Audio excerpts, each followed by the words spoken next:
हमारे भाई के बाएं बगल चेस्ट के ऊपर में गोली चलाया जाता है। ये देखिए, ये जो गोली छू के गई थी तीन साल पहले, उसका निशान अब तक जिंदा है। उस वक्त उन लोगों के ध्यान में था कि ये यादव समाज का लड़का होके और ये भाजपा विद्यार्थी परिषद में क्या कर रहा है, ये आरएसएस में क्या कर रहा है। सड़क पर अगर नजर आए या तो रंगदारी दीजिए या तो घर से के सामने ही आपकी हत्या होगी, कोई कुछ बोलने वाला नहीं। बंटी भगत का किडनैपिंग हुआ, उसके बाद हत्या हो गया, उसका लाश का भी पता नहीं चला।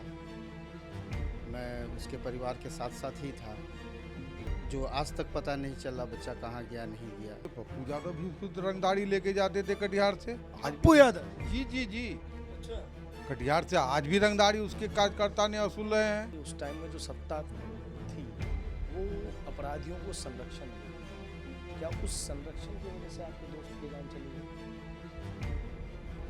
पूर्ण रूप से चरवाहा विद्यालय खोला, शिक्षा मिलता है खेत में कि शिक्षा मिलता है स्कूल में, कॉलेज में। ये सब चीज को देखने को मिला।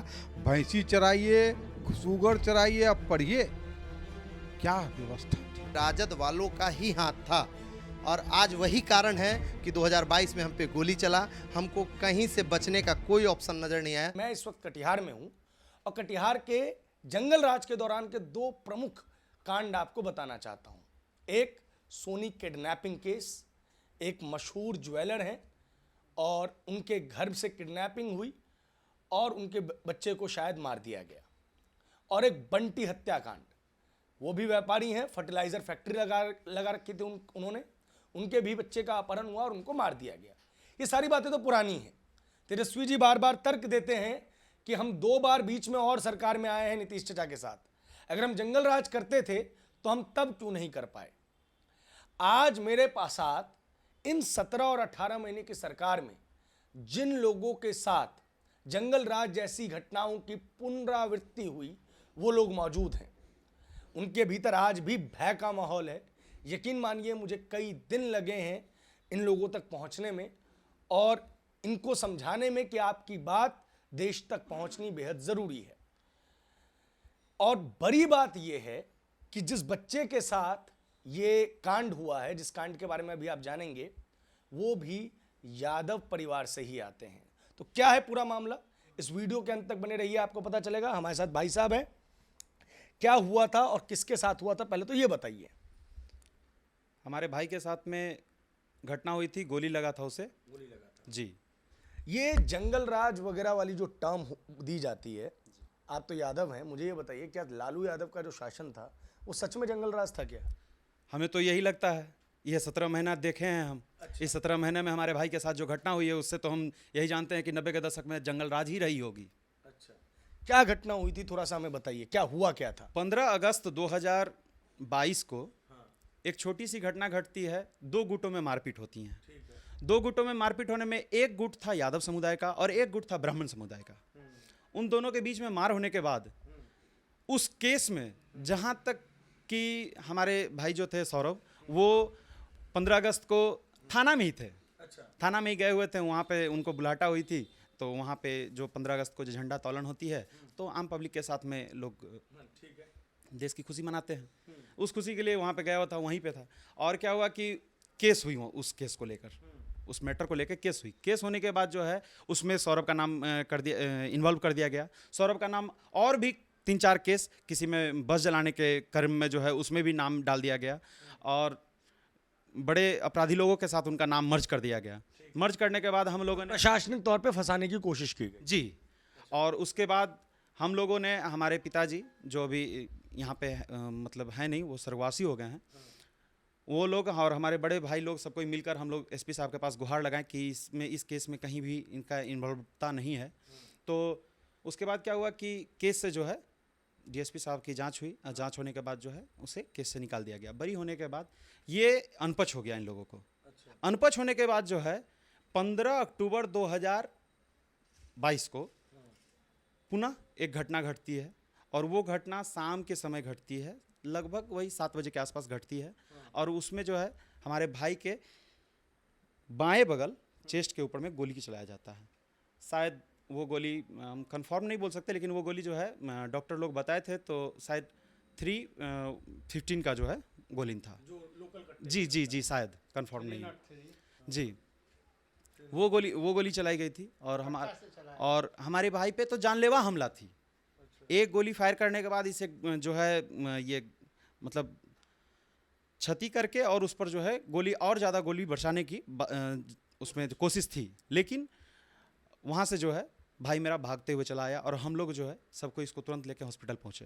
हॉस्पिटल लेके जाने के बाद फिर उसको हम सही से अपना घर वापस 2-3-4 दिन के बाद वहाँ से मेडिकल से लेके आए वापस।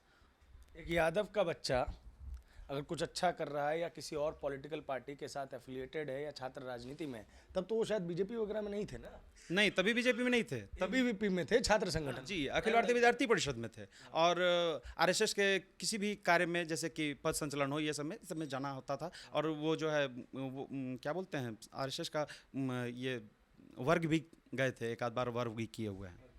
तो वो अगर कोई व्यक्ति कर रहा है तो इतना ज़्यादा इस चीज़ को लेकर यहाँ पे परेशानी हो जाती है कि उसको पहले तो प्रशासनिक तरीके से फंसाने की कोशिश की जाती है।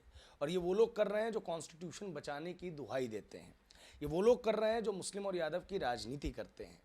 और उसके बाद जब वहाँ पे जांच में वो व्यक्ति बच जाता है और उसका इन्वॉल्वमेंट नहीं निकलती, तो बाकायदा उसी हिंसक तरीके को अपनाया जाता है जो शायद जंगल राज के दौर में अपनाया जाता था। जी, एक और जने हमारे साथ, थोड़ा सा आप साइड हो जाएंगे।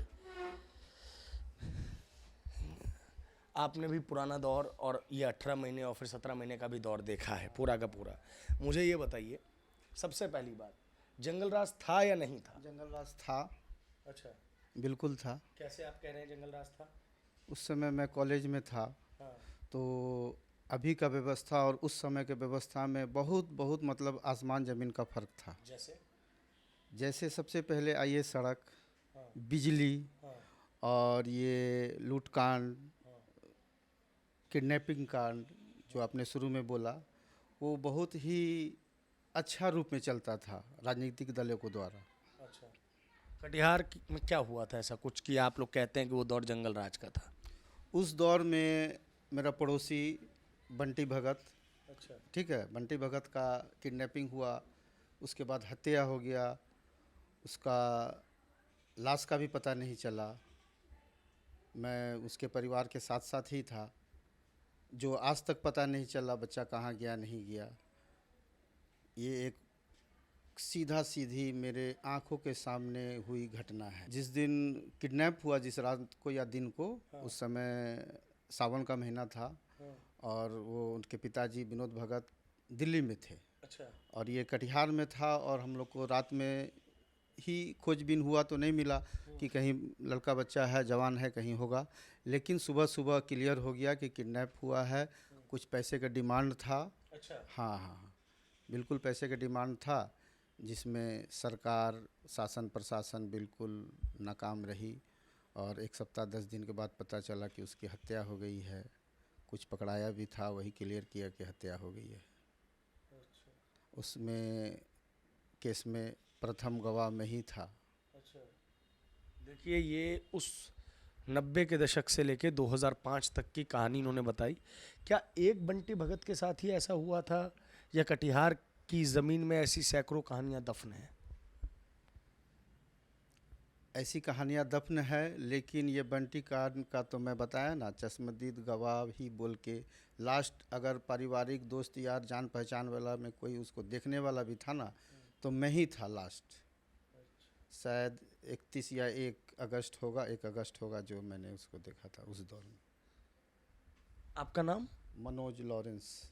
मनोज जी, मुझे एक बात बताइए, ये लोग कहते हैं कि उस टाइम में जो सत्ता थी वो अपराधियों को संरक्षण देती थी। क्या उस संरक्षण की वजह से आपके दोस्त की जान चली गई? पूर्ण रूप से, पूर्ण रूप से। सत्ता पूरी तरीके से उनको सपोर्ट में रहती थी? सब नाकाम रही, शासन प्रशासन दोनों नाकाम रही। सिर्फ हम ही लोग को परेशान करती थी। आप ही लोग बताइए, आप ही लोग बताइए। हम लोग कितना बताएंगे? जितना जानेंगे, व्यापारी आदमी हम लोग भी जितना जानेंगे उतना ही बताएंगे ना। पकड़ने की बजाय बाकायदा जिनके घर का बच्चा गायब हुआ है उन्हीं को उस टाइम में पुलिस परेशान करती थी। हम ही लोग को गाड़ी में बैठा के कौन उसका दोस्त कहाँ रहता है, उसका दोस्त कहाँ रहता है। तो हम लोग तो व्यापारी आदमी दिन भर अपना दुकान में रहते, वो पड़ोसी दुकानदार था, साथ में उठते बैठते। अब कौन कितना आया, लेकिन ऐसा कुछ नहीं था, उसका भी कोई दोस्त यार नहीं था कि उस तरह से कोई घटना घटा दे। तो मेरा भी डायरी में नाम था मनोज लॉरेंस, पड़ोसी व्यापारी।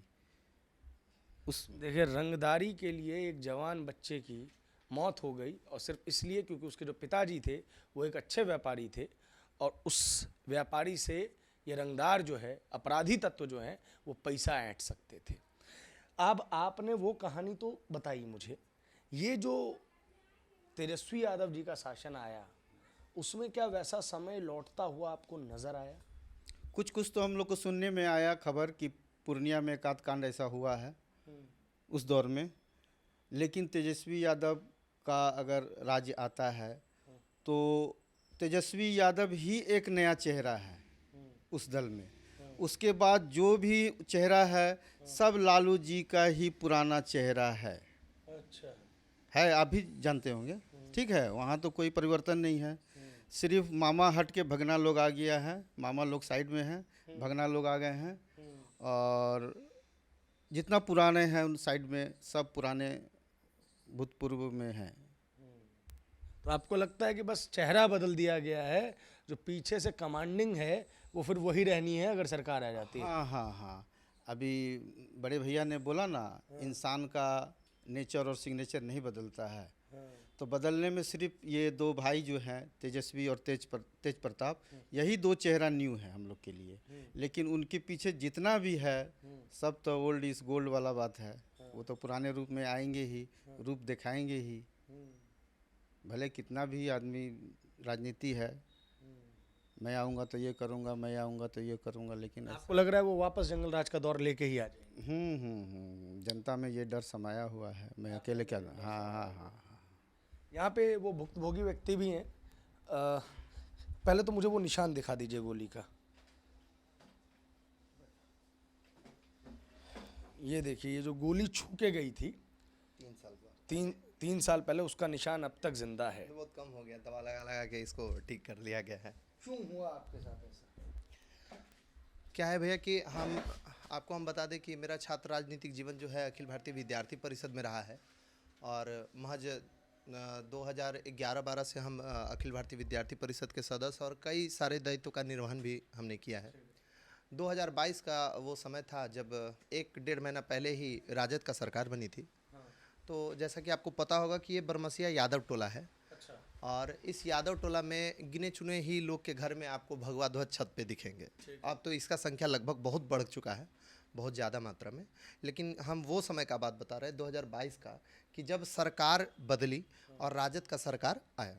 आने के बाद तो क्या है ना कि सबसे पहला हम, मेरे नज़र में या मेरे समाज में जो भी हैं लोग, उनसे पता कीजिएगा, पूछिएगा, अभी कई लोग बयान भी दिए हैं आपको। तो जब सबसे पहला इसका अगर सरकार आने के बाद अगर सबसे पहला प्रहार अगर किसी का हुआ है तो हमको लगता है इस कटिहार ज़िले में मेरा। क्या है कि उस वक्त उन लोगों के ध्यान में था कि ये यादव समाज का लड़का होके और ये भाजपा विद्यार्थी परिषद में क्या कर रहा है, ये आरएसएस में क्या कर रहा है। तो इन लोग का पहला निशाना हम ही थे। तो निशाना में ये लोग क्या किए कि जिस केस में 15 अगस्त का समय था, मेरे बड़े भाई साहब आपको बताया भी 15 अगस्त का दिन था, और हम थाना में गए थे प्रसाद खाने। वो उस दिन तो 15 अगस्त वो प्रसाद ही हम लोग के लिए, प्रसाद खाने गए थे। और उसी वक्त का घटना है कि मेरे दरवाज़ा के पास कुछ 2 गुट में आपस में लड़का लड़का बच्चा बच्चा में लड़ाई झगड़ा हुआ। और जिस केस में, जिस मैटर में हम कहीं दूर दूर तक थे ही नहीं, और संजोग कहिए कि उस वक्त हम खुद थाना में थे, हमारा सहायक थाना पड़ता है, हम सहायक थाना में थे, और उस केस में मेरा नाम डाल दिया जाता है। ठीक है, चलिए कोई बात नहीं। एक केस में नाम डाला गया, वो मेरे समाज के ही लोग थे जो मारपीट किए थे, तो वो केस किए और केस में नाम डाल दिए, मेरा भी नाम डाल दिए कि सौरभ को फंसा दिया जाए। ठीक उसके एक दिन बाद अगला पार्टी, दोनों में लड़ाई झगड़ा होता है, बस कांड होता है, बहुत बड़ा बड़ा कांड, 3-4 बस जलता है। और वो चारों बस कांड जो हुआ, सरकारी केस हुआ, उस चारों सरकारी केस में मेरा नाम डाल दिया जाता है। और मुझे एसटीएफ का जवान पागल कुत्ता की तरह एकदम खोज रहा होता है। तो हमको ना चाहते, हम बहुत बड़े परिवार से बिलोंग करते नहीं थे, हमको ना चाहते हुए घर छोड़ के भागना पड़ा। और तमाम मेरे समाज के बड़े छोटे के आशीर्वाद से, पूरे भारतीय जनता पार्टी के लोग, अखिल भारतीय विद्यार्थी परिषद के लोग, बजरंग दल के लोग और सभी अनुषांगिक संगठन जो हमारे हैं वो सब लोग मिलके और प्रयास किया और यही गुहार लगाएं कप्तान साहब से कि जितना जल्दी हो मतलब इसको जांच किया जाए। सारा सरकारी यंत्र तंत्र आपके पास है, जांच किया जाए, अगर ऐसा ही दोषी पाया जाए तो फिर इस पे कार्रवाई की जाए। तो जब जांच किया गया एसपी और डीएसपी साहब के आदेश पे जब जांच किया गया तो वहाँ हम कुछ भी हम निर्दोष पाए गए और उस केस से हमको बरी कर दिया गया। एक सप्ताह महज एक सप्ताह 15-20 दिन के अंदर ही हम बरी हो गए उस केस से। और जब हम इतने बड़े केस से जब हम निकल के बाहर आ गए तब इन लोगों को पचा नहीं और लास्ट में ये लोग 15 अक्टूबर ठीक 1-1.5 महीना बाद 15 अक्टूबर 2022 को शाम के 7:30 बजे हम पे गोली चलवा दिया गया। क्या राजद के लोगों का हाथ था इसमें? सामने से तो एक बच्चा था, वो 13-14 साल का लड़का था और वो नशा में लीन था। तो कहीं ना कहीं अब जब पूरा इसका निचोड़ निकालिएगा तो प्रॉपर वे में आपको नजर आएगा कि ये राजद वालों का ही हाथ था। और आज वही कारण है कि 2022 में हम पे गोली चला। हमको कहीं से बचने का कोई ऑप्शन नज़र नहीं आया। तो अब हमको न चाहते हुए मेरे परिवार के द्वारा, मेरे समाज के जो मेरे शुभचिंतक हैं उनके द्वारा हमको सलाह मशवरा दिया गया कि आप पार्टी ज्वाइन कीजिए। तब जाके 2023 में हम भारतीय जनता युवा मोर्चा पार्टी ज्वाइन की और हमको जिला उपाध्यक्ष बनाया गया और आज भी हम जिला उपाध्यक्ष पद पे दायित्व का निर्वहन कर रहे हैं। जीवन जीने के लिए कई बार पार्टी ज्वाइन करना ज़रूरी हो जाता है। ये कहानी आपको बिहार में भी नज़र आएगी, बंगाल में भी नज़र आएगी, केरल में भी नज़र आएगी। लेकिन दुखद ये होता है कि भाजपा का कार्यकर्ता जब मरता है तो उतना आउटरीच नज़र नहीं आता जितना किसी अन्य पार्टी का कार्यकर्ता मरता है तब। किसी भी पार्टी के कार्यकर्ता मरने नहीं चाहिए, उन पर गोलियां चलनी ही नहीं चाहिए। हम एक बहुत अच्छे लोकतांत्रिक देश में रहते हैं, लेकिन अगर आउटरीच निकल रहा है तो सबके लिए बराबर निकलना चाहिए। हमारे साथ एक और जन है। क्या नाम हुआ सर आपका? मेरा नाम है चंद्रशेखर यादव। चंद्रशेखर यादव। ये बताइए, दोनों समय देख लिया आपने, तेजस्वी जी का भी शासन देखा कुछ महीनों का और लालू जी का भी शासन देखा कुछ महीनों का। जंगल राज की जो बात की जाती है, क्या सच्चाई है इसकी? वास्तव में देखिए, लालू जी के समय में जंगल ही राज था। लोग शाम होते ही अपने घर की ओर में घुस जाते थे। लोग सड़क पर न जाए, सड़क पर अगर नजर आए या तो रंगदारी दीजिए या तो घर से के सामने ही आपकी हत्या होगी, कोई कुछ बोलने वाला नहीं है। देहात में खेत खलिहान में आपको कौन चरवाहा विद्यालय खोला, शिक्षा मिलता है खेत में कि शिक्षा मिलता है स्कूल में, कॉलेज में? ये सब चीज़ को देखने को मिला। भैंसी चराइए, सुगर चराइए, अब पढ़िए क्या व्यवस्था थी उस समय। जितने भी बदमाश थे सड़क पर आए थे। आपकी दुकान सही सलामत अगर आप कमा रहे हैं तो आपको रंगदारी देना होगा, अतः या तो आप छोड़ दीजिए शहर। कटिहार में किसी व्यापारी के साथ इस तरीके की घटना हुई?